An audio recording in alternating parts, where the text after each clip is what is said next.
بسم الله الرحمن الرحیم.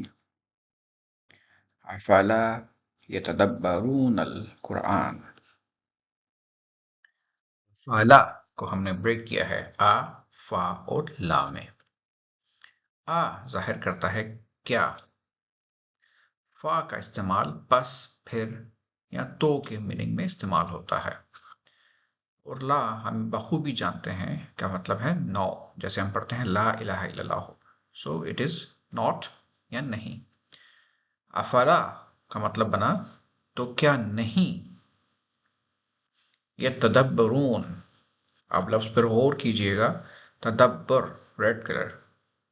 اردو میں بھی ہم تدبر کا لفظ استعمال کرتے ہیں غور و فکر کے لیے، سوچ کے لیے.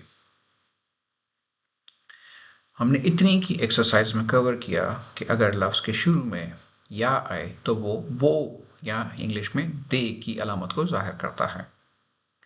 یتدبرون، دے پونڈر، وہ تدبر کرتے. واو اور نون کا آخر میں آنا جمع کی علامت ظاہر کرتا ہے. افلا یتدبرون، تو کیا نہیں وہ تدبر کرتے. So not they reflect. کس چیز کا ذکر ہے؟ القرآن، کہ قرآن پر. دا قرآن اور قرآن، تو کیا نہیں وہ تدبر کرتے قرآن پر. تو کیا وہ قرآن پر غور و فکر نہیں کرتے.